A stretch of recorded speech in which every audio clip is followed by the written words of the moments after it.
नमस्कार, आप देख रहे हैं नेशनल स्पेशल। मैं हूं आपके साथ रेखा मिश्रा। बुलेटिन की शुरुआत करेंगे। संसद के चालू मानसून सत्र के 8वें दिन लोकसभा में जाति पर जंग देखने को मिली। अनुराग ठाकुर के बयान पर विपक्ष ने माफी की मांग की है। दरअसल बीजेपी सांसद और पूर्व केंद्रीय मंत्री अनुराग ठाकुर ने मंगलवार यानी कि 30 जुलाई को लोकसभा में दिए भाषण के दौरान कांग्रेस नेता और नेता प्रतिपक्ष राहुल गांधी की जाति पूछ ली। उन्होंने जातिगत जनगणना के मुद्दे पर राहुल का नाम लिए बिना सवाल किए। इसे लेकर सदन में काफी ज्यादा हंगामा मच गया। वहीं लोकसभा में बीजेपी सांसद अनुराग ठाकुर के बयान पर बीजेपी सांसद अरुण गोविल की भी प्रतिक्रिया सामने आई है। तो मुझे कोई भी कुछ कहे, मुझे कोई असर नहीं होता है। पता नहीं, राहुल गांधी के बारे में कुछ कहना बड़ा अजीब सा है, क्योंकि वो बात को किस तरह से लेते हैं, किस तरह से कहते हैं, मुझे तो समझ में नहीं आता बिल्कुल भी। एकदम मतलब बात को कहीं और ले जाते हैं। वो कुछ और कहना कुछ चाहते हैं, कहते कुछ और हैं। वो कुछ उस तरह से कुछ बड़ा अजीब सा है। उनके बारे में टिप्पणी करना मुझे नहीं लगता कि ठीक है। लोकसभा में बीजेपी सांसद अनुराग ठाकुर की टिप्पणी पर केंद्रीय मंत्री प्रहलाद जोशी की भी प्रतिक्रिया सामने आई और उन्होंने साफ तौर पर यही कहा है कि अनुराग ठाकुर ने जाति नहीं पूछी। जो जाति पूछने को लेकर एक विवाद हुआ, नहीं, जाति उन्होंने नहीं पूछा। जिनको जाति पता नहीं है वो जाति गणना का बात कर रहे हैं, और किसी का नाम भी नहीं बोला था, तो अपने आप में क्यों लेना चाहिए। तो अनुराग जी ने वो तो ऑन दी फ्लोर इटसेल्फ उन्होंने क्लैरिफाई किया है, और इनको बहाना चाहिए। और देखो, the intention is to divert the issue. Pandit Nehru ji से लेके इंदिरा गांधी जी से लेके राजीव गांधी जी तक, everybody has opposed reservation for OBC जो कमीशन था, वो कमीशन रचाने के लिए इनकार किया, रिजेक्ट किया। It was just rejected. ये सब रिजेक्ट करने के बाद इनको अभी ओबीसी ऑफिसर नहीं दिखता है। तो अब ओबीसी ऑफिसर अगर मंडल कमीशन का ये रिजेक्ट न करते तो, काका कालेलकर कमेटी को इन्होंने स्वीकारते हैं, तो आज के स्थिति ऐसे नहीं बनते थे ना। बहुत सेक्रेटरी बन जाते थे आज के दिन में। तो सेक्रेटरी अगर नहीं है तो, एडिशनल सेक्रेटरी अगर नहीं है तो जिम्मेदार हम नहीं। अभी हमने किया है, अभी 4-5 वर्ष में अभी बहुत सेक्रेटरीज आएगा, क्योंकि हमारा पार्टी का SC ST OBC के लिए हम एक क्रोकोडाइल टीयर्स हम नहीं दिखाते। हम तो we are really concerned about the weaker section, and हमने तो किया है, इसलिए आ जाएंगे। लेकिन जो नहीं आए हैं, जिम्मेदार वो है। वो डाइवर्ट करने के लिए ये छोटे छोटे चीज थोड़ा ज़्यादा राइज करके इसको डाइवर्ट करने का कोशिश कर रहे हैं। लेकिन हम जनता में भी हम जाएंगे कि बताएंगे कि ये लोग आपको अन्याय किया है। वहीं लोकसभा के अंदर जो है वो जाति पर घमासान मचा हुआ है। ऐसे में अखिलेश यादव ने कहा ये जाति का सवाल नया नहीं है, जाति का सवाल बहुत पुराना है, और उन्होंने तंज भी कसा है। जाति का सवाल कोई नया नहीं है, जाति का सवाल बहुत पुराना है। मैं उन बातों में नहीं जाना चाहता हूं। आप हमारे वो साथी हैं जो हर एक पे नजर रखते हैं, और एक समय ऐसा आया था उत्तर प्रदेश के सदन में जहां शूद्र को लेकर के बहुत सी चर्चा शुरू हो गई थी। और मुझे याद है कि मैं जब मंदिर के दर्शन करने गया तो कुछ ऐसी ताकतें हैं समाज में, वो नहीं चाहते थे कि मैं हवन पूजन करूं। मैं आपसे कहूंगा साथियों कि वो जानने की कोशिश आप करना कि वो कौन सी ताकतें हैं समाज की जो किसी को पूजा पाठ के लिए, हवन के लिए उस समय रोक रही थी। और वो दिन मैं भूल नहीं सकता हूं जिस दिन मुख्यमंत्री आवास को गंगा जल से धोया गया था।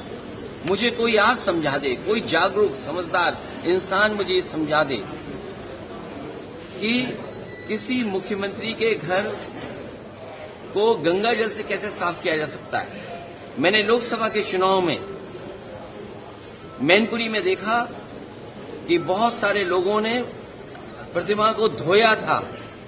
अगर ये सब बातें मैं भूल जाऊं एक बार को, लेकिन उसके बाद मैं कन्नौज में उस मंदिर में गया था जिस मंदिर में जाकर के पहली बार मैं चुनाव जीता था और मेरे वहां आने के बाद मंदिर धोया गया था। सोचिए, आप कल्पना कर सकते हो, जब आप चंद्रमा में जाना चाहते हैं, इलेक्ट्रॉन्स की बात कर रहे हो, डिजिटल इंडिया की बात हो रही हो, विश्व गुरु, अमृतकाल, विकसित भारत, और आप गंगा जल से धोएंगे मंदिर को। सवाल अगर ये हट जाए एक बार को, और जो सदन का सवाल है, क्या बीजेपी, कांग्रेस पार्टी के नेता या किसी भी व्यक्ति की जात पूछ सकती है? हम और आप लोग कभी व्यवहारिक मजाक करते हैं तो उसमें चलो एक बार को कोई बात मजाक में चली जाए, लेकिन सदन में जो शब्द का इस्तेमाल हुआ था, मुझे तो ये लगता है अनुराग ठाकुर जी को कहा गया है कि 99 बार गाली खा करके आओ आप सदन में, तब आप मंत्री बनोगे। और जाति का सवाल जिसको जानना है, बाबा साहब भीमराव अम्बेडकर जी की किताब एनिमिलेशन ऑफ कास्ट, एनिमिलेशन ऑफ कास्ट जरूर पढ़नी चाहिए। अगर कोई इस सदन में, और जिस विचारधारा से हम लोग जुड़े हैं, नेताजी जुड़ रहे, डॉक्टर राममनोहर लोहिया जी की विचारधारा को लेकर के जा रहे हैं, उन्होंने जाति तोड़ो की बात कही थी। इनके पास अगर कोई व्यवस्था हो जिससे जाति तोड़ी जा सके, बीजेपी के लोग बताएं कि जाति तोड़ो आंदोलन जो डॉक्टर राममनोहर लोहिया जी ने चलाया था और समाज में एक परिवर्तन लाने की कोशिश की थी, क्या जाति तोड़ो आंदोलन का उनके पास कोई दूसरा है विकल्प? और फिर जिसको जाति को लेकर के शिकायत और दिक्कत और परेशानी हो, उसे आज ही किताब खरीद लेनी चाहिए मंडल कमीशन की, और उसकी प्रस्तावना पढ़नी चाहिए, और प्रस्तावना के साथ साथ हमारे संविधान की प्रस्तावना भी पढ़नी चाहिए, जिसमें सोशलिस्ट कंट्री की बात कही है, जिसमें गैर बराबरी खत्म करने का रास्ता दिखाया गया है। और जाति के आधार पे ही आपको आरक्षण क्यों दिया है? आरक्षण इसीलिए दिया कि हम जाति के आधार पर हम गरीब हैं, तो अगर ये मांग हो रही है कि जाति जनगणना हो तो कोई गलत नहीं है। हमारे बहुत सारे फैसले और बहुत सारी नीतियां तभी अच्छी बनेंगी जब जाति जनगणना हो जाए और समाज को ये पता लगे कौन कितनी आबादी का है, उसको उस हक और सम्मान के साथ उसको उसमें मिल जाए। और सबसे बड़ी बात है, भारतीय जनता पार्टी के लोग घबराए हुए पीडीए की लड़ाई से, ये पीडीए से घबराए हुए हैं, क्योंकि एनडीए को अगर किसी ने पटका है तो पीडीए ने पटका है। और जो लोग कहते थे एम बाई गठबंधन, एम बाई गठबंधन, हमारे पीडीए ने एम बाई को हराने का काम किया है। इसका जवाब उनके पास नहीं है। सब प्रधानमंत्री अनुराग ठाकुर के बयान पर बवाल मचा हुआ है। ऐसे में तमाम नेता उस पर प्रतिक्रिया दे रहे हैं। शिवसेना की सांसद प्रियंका चतुर्वेदी ने भी उस पर अपनी प्रतिक्रिया दी है। गिरता जा रहा है भारतीय जनता पार्टी के एमपीज की तरफ से। आज देश को ये जरूरत है कि हम जाति से ऊपर उठकर, धर्म से ऊपर उठकर देश की सेवा करें, भारत माता की सेवा करें। हमारा धर्म वो कहता है, हमारी जाति वही है। हमारी जाति है भारत माता की सेवा करना, धर्म है भारत माता को आगे बढ़ाना। ये वो लोग हैं जो देश को इसी साँचे में ढालना चाहते हैं जो उनके लिए पोलिटिकली कन्वीनियंट हो, कि कैसे देश की जनता को धर्म के आधार पर बांटे, किस तरीके से उनको जाति के आधार पर बांटे।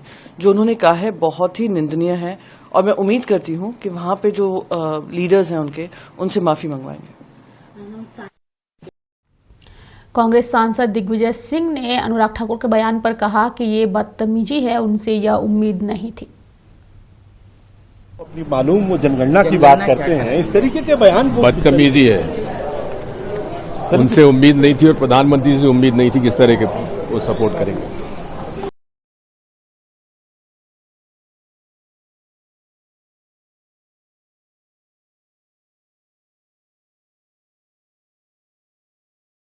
बढ़ेंगे आगे। दिल्ली के एक कोचिंग संस्थान की लाइब्रेरी में 3 छात्रों की मौत से पूरा देश स्तब्ध है। यूपीएससी की तैयारी करने वाले राजेंद्र नगर पहुंचे छात्रों की मौत के बाद कोचिंग संस्थानों का निरीक्षण किया जा रहा है। इस क्रम में मंगलवार को बिहार के पटना में कई कोचिंग संस्थानों की जांच की गई और उसी में से आज खान सर की कोचिंग भी जो है वो शामिल है, जहां पर आज जाँच की गई और वहाँ आज ताला लगा दिया गया है, जिसके बाद अफरा तफरी का माहौल बना हुआ है।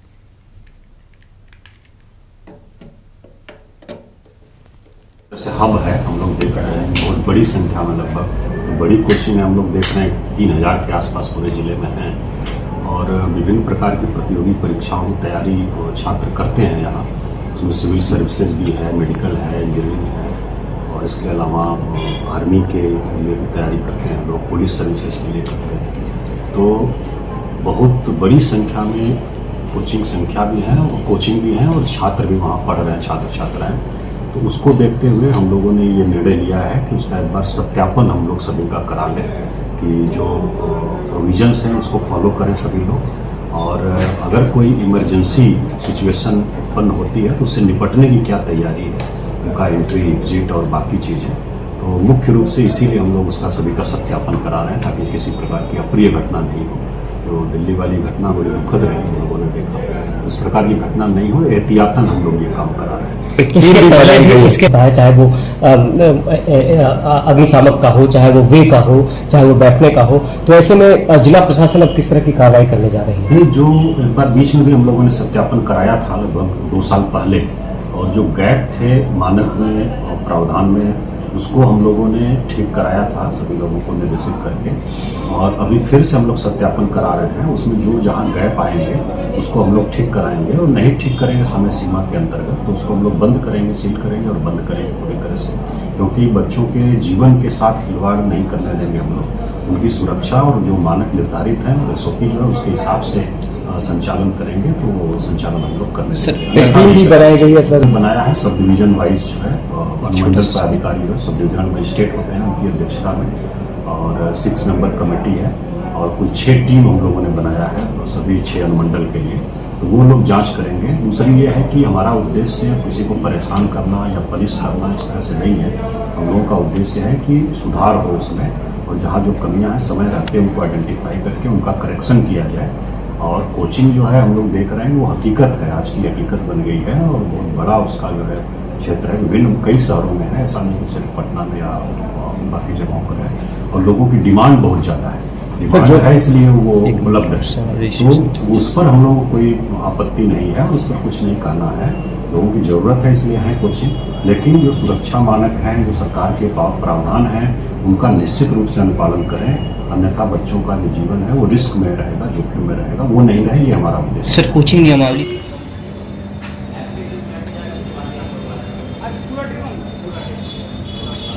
डॉक्यूमेंट दिखाएंगे उसका आज मिलेगा, सुनिए ना, डॉक्यूमेंट की वजह से बंद किया। क्या बताया गया, क्या बोले आपको कोचिंग बंद के बारे में? आज बंद है। क्यों बंद है ये नहीं बताया? जानकारी नहीं थी, ऐप पे इन्फॉर्मेशन आया होगा। कोई कारण पहले से सूचना नहीं थी? हाँ, कल भी बंद ही था लगभग। कल भी बंद था, पहले से कोई सूचना दिया गया था कि नहीं? कोई नहीं जानते, हम ये ऐप नहीं चलाते। अच्छा, किस चीज़ का क्लास करते हो? नीट का। किस इंस्टीट्यूट में? KCS खान सर का। हाँ। कहाँ से आते हो? हम इधर मतलब पुनाई चौक के पास। पुनाई चौक से आते हो।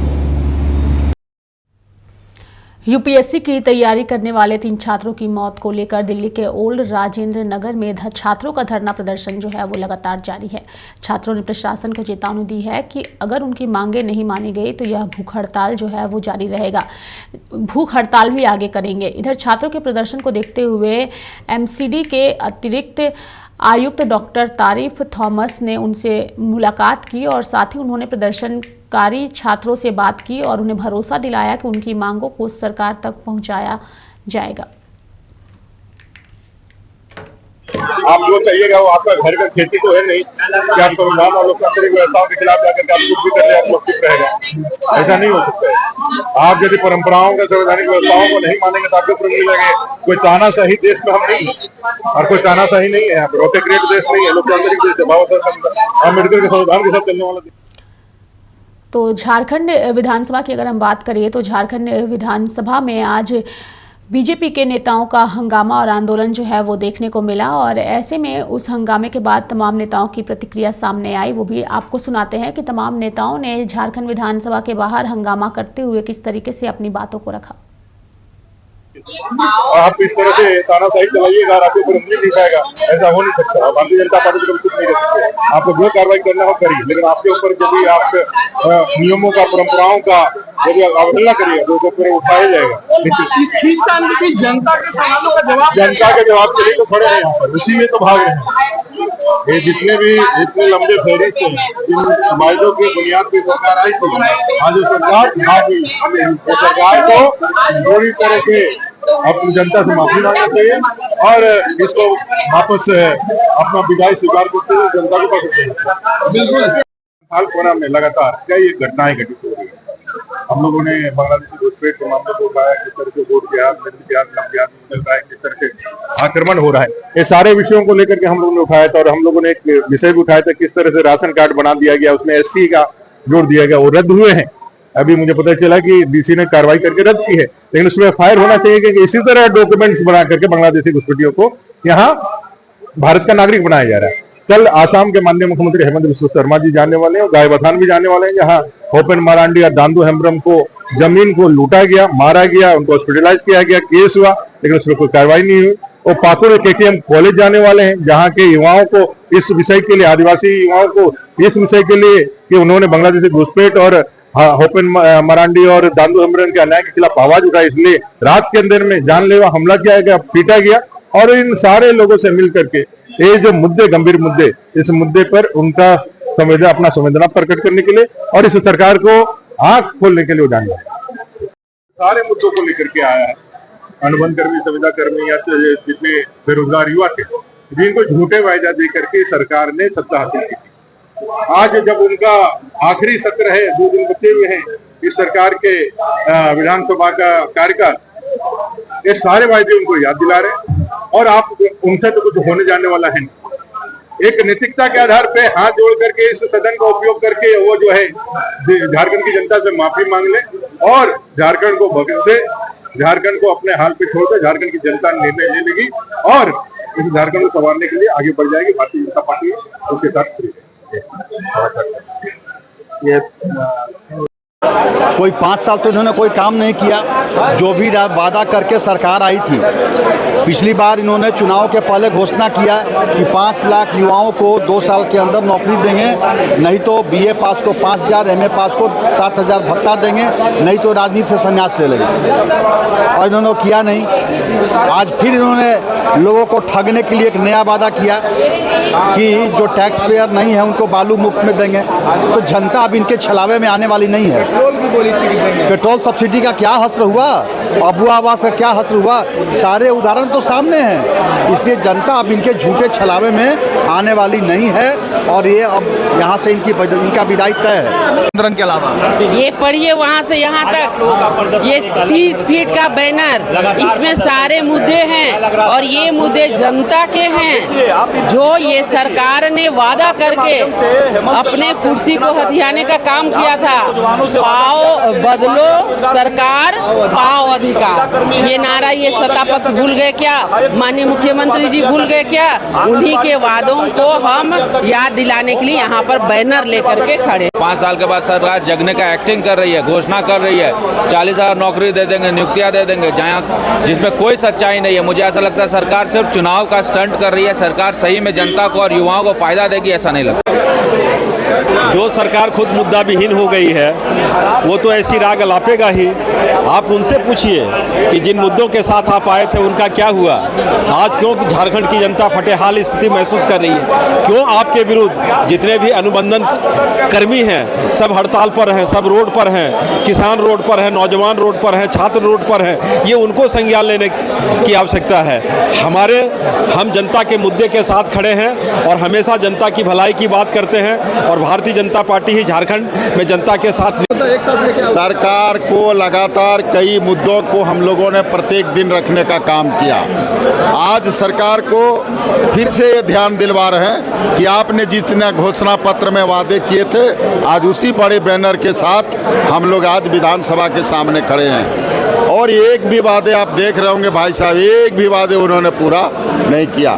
चाहे वो पारा शिक्षक का मामला हो, पारा मेडिकल्स का बात हो, सेविका का बात हो, व्यावसायिक शिक्षक का मामला हो, या अन्य मनरेगा कर्मी का हो, या अनुबंध कर्मियों का हो, जो उन्होंने संस्था उनके साथ जाकर के चाय पिया और कहा कि मेरी सरकार बनेगी तो मैं परमानेंट करूंगा, और ये 5 साल के अंदर उन्होंने एक भी वादे पूरा नहीं किया। इसलिए भारतीय जनता पार्टी यहाँ बेरोजगार युवाओं की आवाज़ बन करके जब तक इन मांगों को पूरा नहीं करता, हम लोग सदन से लेकर सड़क तक इनका। बढ़ेंगे आगे। यूपीएससी की तैयारी करने वाले 3 छात्रों की मौत को लेकर के दिल्ली के ओल्ड राजेंद्र नगर में छात्रों का धरना प्रदर्शन जो है वो चल रहा है। छात्रों ने प्रशासन को चेतावनी दी है कि उनकी मांगे नहीं मानी गई तो वह भूख हड़ताल करेंगे। इधर छात्रों के प्रदर्शन को देखते हुए एमसीडी के अतिरिक्त आयुक्त डॉक्टर तारिक थॉमस ने उनसे मुलाकात की और साथ ही प्रदर्शनकारी छात्रों से बात करते हुए उन्हें भरोसा दिलाया कि उनकी मांगों को सरकार तक पहुँचाया जाएगा। स्ट्रक्चरल इश्यूज है आपने जो बोला है, तो structural issues need to be addressed in a systematic way. That is my submission. आप पीछे आप बोलना चाहते थे, उनको भी एक चांस एक उनको दे देते, फिर I will come back. I am here for you.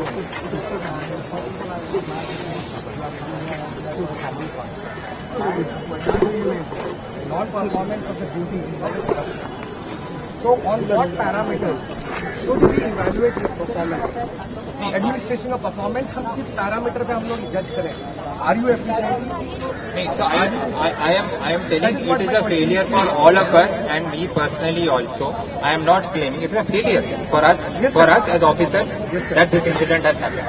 I am not here to मतलब कि in terms of performance जो देखिए I am here openly saying कि this should not have happened. We all are there. ठीक है, that government. So ultimately the inquiry is there. Let it say who all are accountable. Whosoever you are immediately in the vicinity, आप बोलेंगे नीचे वालों को कर दिया ऊपर। I am saying कि yes, we should have done our duty better. That this should not have happened. There is no excuse. आप बताइए सर। एक आपसे personal once a time you were aspirant, now you are sir आपने भी अपनी समय पे वो चीजें फेस करी होंगी, की थी, और भी अथॉरिटी में लोग हैं उनने किया था। आज जो ये घटना हुई है, आप तो एक अथॉरिटी में हो, आप एक एडवाइजर हो गवर्नमेंट को, या एक कह सकते हैं कि लेजिस्लेचर एडमिनिस्ट्रेटिव के हिसाब से चलता है या उनके मेलजोल से चलता है। तो आप उस जगह पे थे, आपने वो प्रिपरेशन करी, आपने वो सारी चीजें झेली जो आज बच्चे झेल रहे हैं, आपने वो सारा फेस करा है। अगर वो चीज अगर आपने एडवाइस कर दी होती पहले, आपने वो लॉ बना दिया होता, बनाए थे, तो आज जो होती। वहीं राजेंद्र नगर कोचिंग सेंटर की घटना पर छात्रों के आंदोलन को देखते हुए मेयर शेली ओब्रॉय की प्रतिक्रिया भी सामने आई है और उन्होंने कहा है कि जल्दी छात्रों से की मांगों को सुनेंगे और हम जल्द ही उनसे मुलाकात भी करेंगे। घटना हुई, आपने देखा बेसमेंट में 2 एंट्री एग्जिट होने थे और हमने पाया कि एक ही एंट्री और एक ही एग्जिट है, जिसकी वजह से बच्चे नीचे ट्रैप हो गए और 3 छात्रों की जान चली गई। सबसे पहले मैं इन छात्रों के जो परिवार हैं और माता पिता हैं, हमारी संवेदनाएं उनके साथ हैं। वो सपनों के साथ ये बच्चे दिल्ली में कोचिंग लेने आए थे और एक IAS बनने का सपना देखा था। अब इन छात्रों की डिमांड्स को हम सुनेंगे और जल्द ही हम इनके साथ एक मीटिंग करेंगे और उसके बाद हम इस रेगुलेशन को दिल्ली सरकार में पास करेंगे और फिर MCD भी उन सभी रेगुलेशंस का, रूल्स रेगुलेशन का पालन करेगी। आने वाले समय में मैं एक बार फिर दिल्ली की जनता को बताना चाहती हूं कि ऐसे ही हमारी ये जो सीलिंग ड्राइव है आने वाले समय में कुछ दिनों में चलती रहेगी और अगर जो भी ऑफिसर जिम्मेदार होगा या लापरवाह होगा उस पर भी जो सख्त से सख्त कार्रवाई ऐसे ही चलती रहेगी, क्योंकि अब किसी भी प्रकार की लापरवाही बिल्कुल भी बर्दाश्त। दिल्ली के ओल्ड राजेंद्र नगर की घटना पर मंत्री अतिशी ने 2 महत्वपूर्ण कारण बताए हैं कि आखिर ये घटना घटी कैसे। है जो कोर्ट ऑफ लॉ में प्रेजेंट करी जाती है। 24 घंटे का समय दिया गया दिल्ली सरकार के रेवेन्यू डिपार्टमेंट को, DMs को कि वे इस पे रिपोर्ट देंगे। कुछ डिले के साथ एक इंटरिम इंक्वायरी की रिपोर्ट आई जो मुझे 29 तारीख को दी गई। MCD द्वारा भी एक प्रिलिमिनरी इंक्वायरी रिपोर्ट सामने रखी गई। 2 महत्वपूर्ण चीजें सामने आई इस एक्सीडेंट के पीछे। सबसे पहला, जो ड्रेन उस एरिया में वाटर लॉगिंग के लिए जिम्मेदार था, उस पर वहां के सारे कोचिंग सेंटर्स ने इंक्रोचमेंट किया हुआ था, जिसकी वजह से ड्रेन से पानी नहीं निकल पाया। दूसरा एक महत्वपूर्ण कारण अभी सामने आया है कि बेसमेंट में जिस प्रकार कोचिंग सेंटर्स क्लासेस चलाते हैं, कोचिंग सेंटर्स की लाइब्रेरी थी, वो 100% इलीगल था। जो बिल्डिंग डिपार्टमेंट द्वारा इस कोचिंग सेंटर को परमिशन दी गई थी, उसमें बेसमेंट का प्रयोग सिर्फ और सिर्फ पार्किंग और स्टोरेज के लिए किया जा सकता था। जो बाकी इंक्वायरी रिपोर्ट है वो अभी 7 दिन में आएगी, लेकिन प्रिलिमिनरी इंक्वायरी रिपोर्ट के आधार पर ही एमसीडी ने तुरंत कार्रवाई शुरू कर दी। सबसे पहले जो जेई जिम्मेदार थे वहां पे ड्रेन की मेंटेनेंस के लिए, जिनकी जिम्मेदारी थी ये देखना कि ड्रेन पर इंक्रोचमेंट ना हो, जिसकी जिम्मेदारी थी ये देखना कि किसी भी प्रकार की इलीगल एक्टिविटी वहां पर फील्ड पर नहीं चल रही है, उस जेई पर सख्त से सख्त कार्रवाई हुई और उसको एमसीडी से टर्मिनेट कर दिया गया है। उसको परमानेंटली नौकरी से निकाल दिया गया है। दूसरा, जो एई थे, असिस्टेंट इंजीनियर, उनको तुरंत सस्पेंड कर दिया गया है, क्योंकि इनकी जिम्मेदारी थी फील्ड ऑफिसर होने के नाते कि जो ड्रेन वहां पर बनी हुई है वो फंक्शनल है कि नहीं, वो उनको इंश्योर करना था।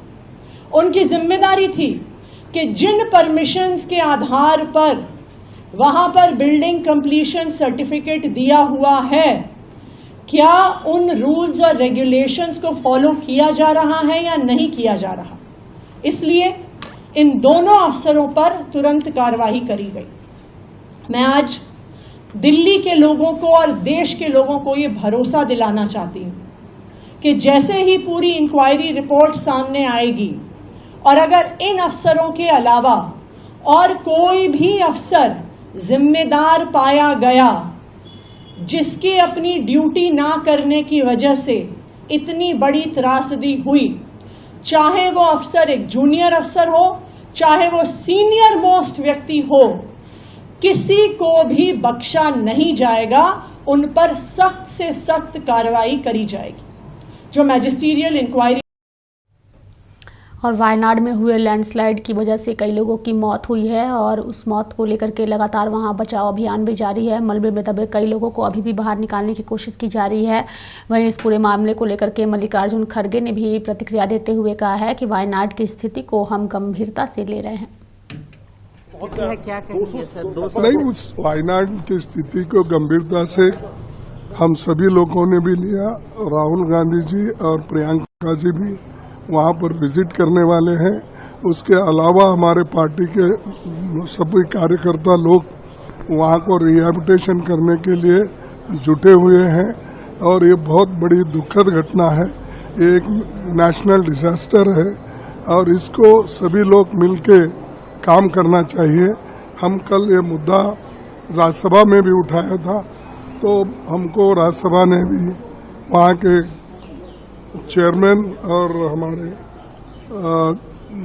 सरकार के ओर से नड्डा साहब भी ये कहे कि कोई खोती या कमियां नहीं बरती जाएगी।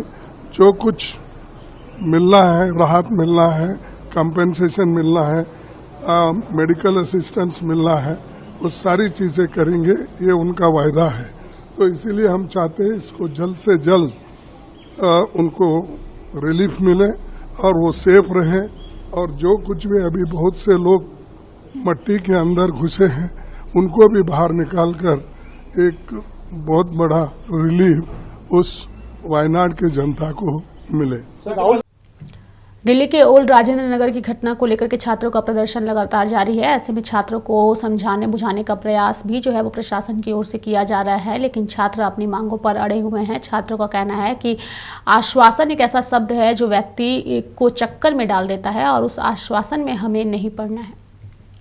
सर आश्वासन एक ऐसा शब्द है ना सर कि जो लोगों को गोल घेरे में घुमा देता है सर, वो घूमते रह जाएगा और कहीं कोई उसका एंड पॉइंट नहीं है सर।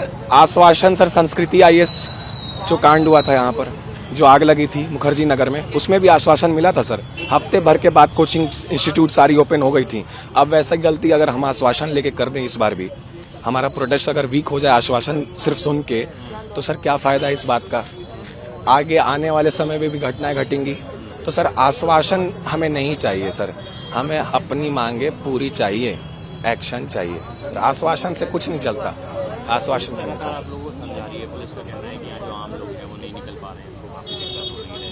पुलिस समझा रही है सर, पुलिस समझा रही है सर। कल यहाँ पर ना रैपिड एक्शन फोर्स को तैयार किया गया था बच्चों को डराने के लिए। उससे एक दिन पहले सुबह 6 बजे के आसपास यहाँ पुलिस ऑफिशियल्स हैं, उन्होंने मैनिपुलेट करने की कोशिश करी कि आप अपने प्रोटेस्ट को साइड में कर लो। सर ये इतना छोटा मुद्दा है सर, ये 3-4 लोगों की मौत हुई है सर। ये अपने अपने घर के चिराग, जिनके घर के चिराग बुझे हैं सर, क्या इतना छोटा मुद्दा है कि हम प्रोटेस्ट यहाँ से हटा के कोने में कर लें सर? ये तो हम बहुत कम स्पेस लिए हैं, ये तो सर बहुत बड़े लेवल पे प्रोटेस्ट होना चाहिए सर कि एक जान की भी कीमत होती है सर। बिल्कुल नहीं सर, यहाँ से जब तक डिमांड हमारी पूरी नहीं होगी, एक्शन नहीं होगा, हम यहाँ से हटेंगे नहीं। तो मेरे साथ नेशनल स्पेशल में इतना ही। आप देखते रहिए लाइव इंडिया हर पल। नमस्कार।